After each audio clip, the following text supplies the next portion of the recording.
Bonsoir.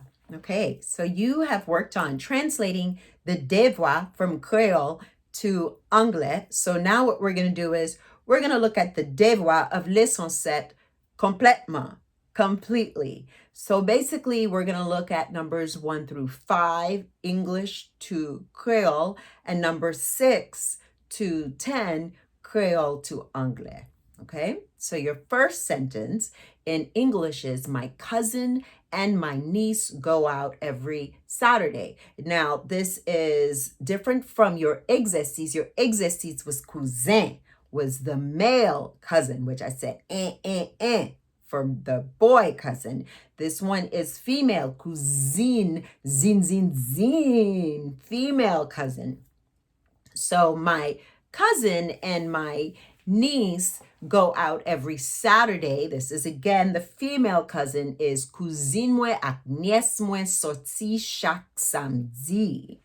So the first is a possession possessor, female cousin belonging to me, cousine mwen. The next one is and. When we are pairing nouns, mother and child, toothbrush and toothpaste, remember, we don't use the and form, the letter E. We don't write A because that is for pairing action. Sit and eat. Chita et manger. Or for pairing adjectives. Black and white. Noir et blanc. But when pairing things, we use avec, ac. In most Latin-based languages, when you would say rice and chicken, arroz con pollo. In Spanish, that is rice with chicken. Kreyòl's the same way. Instead of saying something and something, we say something with something. Du riz ak sauce pois, rice with bean sauce. Okay? You can repeat that if you like. Du riz ak sauce pois. Rice and bean sauce. Translated in English, rice with bean sauce. Okay? So, cousine mwen ak, cousin belonging to me, female, along with, and nièce mwen, niece belonging to me, my niece, possession possessor. You have double possession possessors in that sentence. Sorti. Sorti means to come from, to go out. So you're not looking at go out like it's two different words. Okay? In English, that means to hang out, to go out. Not just like going outside, aller, dehors. This is, we're going to go out, a complete phrase. In Kreyòl, that would be sorti, every Saturday. Chaque samedi. You can répéter the Kreyòl après moi. Cousine moi ak nièce mwen sorti chaque samedi.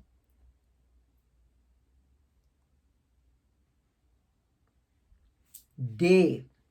My aunt is very beautiful. Tante mwen belle en pile. If you said, Kreyòl, weird Kreyòl accent coming in, tante mwen très belle, my aunt is very beautiful, that is correct.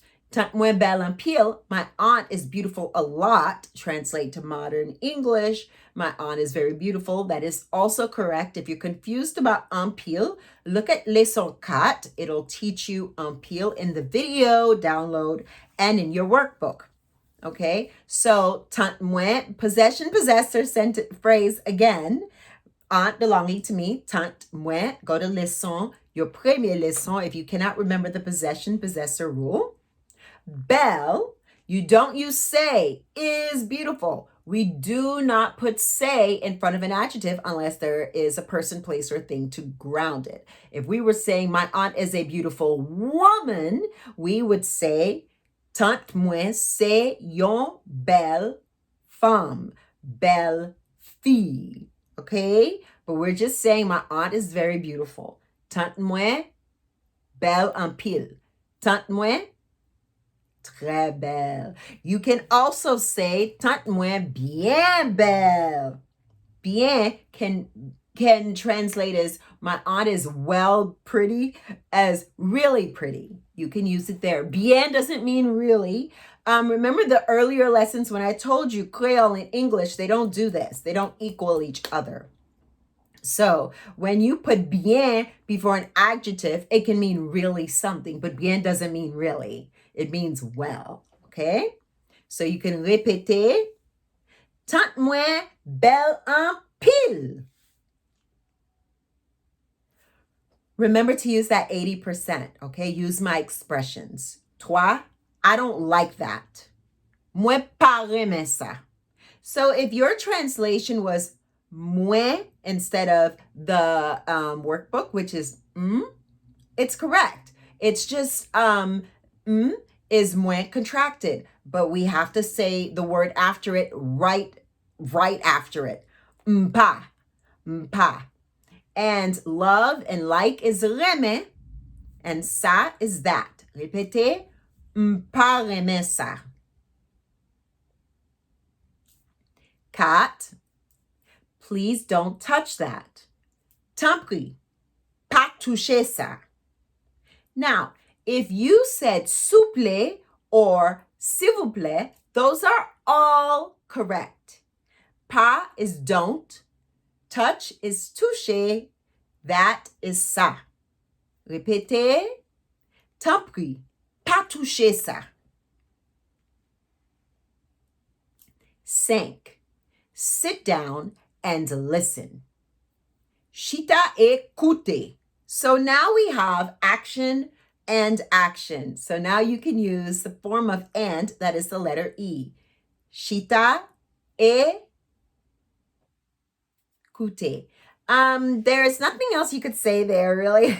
It's, sit down, chita, and listen, écoute. Répétez, chita écoute. You remember you're ignoring the word down because it is a preposition. So it's included in the action word sit down, to sit, chita.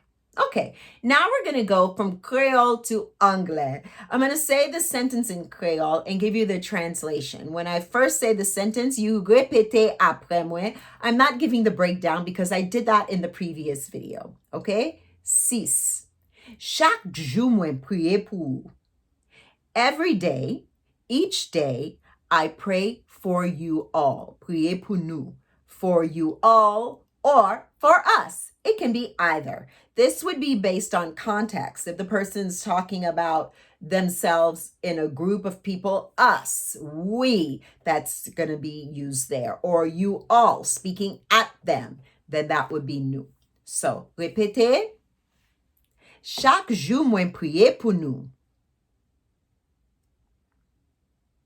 Self-explanatory. Chaque jour, because it means each day. It means every day.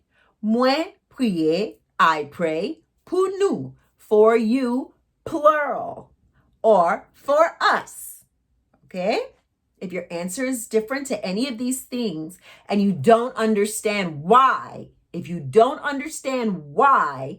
always let us know in the Learn Haitian Creole group on Facebook. Give us all the details so that if we're out having coffee, we can just look at what your answer was, look at what was in the answer key, and explain to you why it's a different answer. Okay?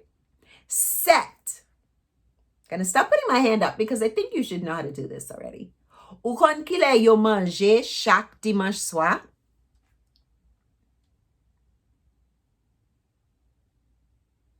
If I don't pause long enough, you can rewind, listen, and then pause, and then, repeat after me. If I pause for too long, you can répéter 2 times, okay? All right, so basically we have ou kon kile yo mange chaque dimanche soir. You know what time they eat every Sunday evening? So ou kon is the abbreviation. Ou connaît. You know. Connaît and con are, you can abbreviate them all the time, except we do not put an abbreviated word at the end of a sentence. And I'm conscious of some of you wanting me to skip the things that seem self-explanatory, but I like to take my time. I'm a very detailed teacher, and I've noticed this has helped so many people because we all learn differently. Okay, ou quand you know qu'il est, when or what time, yo manger, they eat, chaque dimanche, each Sunday, every Sunday soir, night. It's that simple. You know what time they eat every Sunday night? Ou quand qu'il est, yo manger, chaque dimanche soir. Okay? 8. Remember to répéter après moi. Demain, c'est mercredi. Tomorrow is Wednesday. You can use say because Wednesday is a thing, right? We use say before a phrase or a word with a person, place, or thing. So demain, tomorrow, say, be, mercredi, Wednesday. Say in English is translated is am, are. Okay? All right. 9. Ou besoin aller la caille. You need to go home. Ou besoin, you need to. Remember the preposition is included in there. Go, aller. And la caille means home belonging to you. Possession, possessor. La caille, you need to go to your house. You need to go to your home. In English, you would just say you need to go home. But you can't say that in Kreyòl. Ou besoin aller la caille. Typically, we say your home. Ou besoin aller la caille. 10. Pou ki sa ou vin wem? Pou ki sa ou vin wem means, why did you come to see me? And you might be like, why is it did? Because if I'm saying, why do you come to see me? It's me having a conversation with you saying, why do you even bother coming to see me? But if you're already there and I'm saying, why did you come to see me? I don't need to use te. I don't need to use that tense modifier because you're already seeing me. So this is already happening, okay? So you could say, pou ki sa, why do or why did. Ou vin, you come. Where, to see.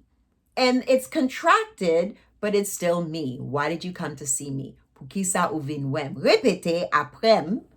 Pou ki sa ou vin wem. And that's it. It's getting easier to explain these to you because now I have the, ammunition of if you're not remembering why it's said this way, look at the possession possessor. If you're not understanding why are we saying avec for and, look at the video teaching on and in Leçon 4. So you can go back to old videos to see my accent, to see all of the things that can help you to grapple whatever you had difficulty with. Okay, so like the video and get ready because right now we're going to do speech drills for Leçon 8. We are jumping in to the next lesson.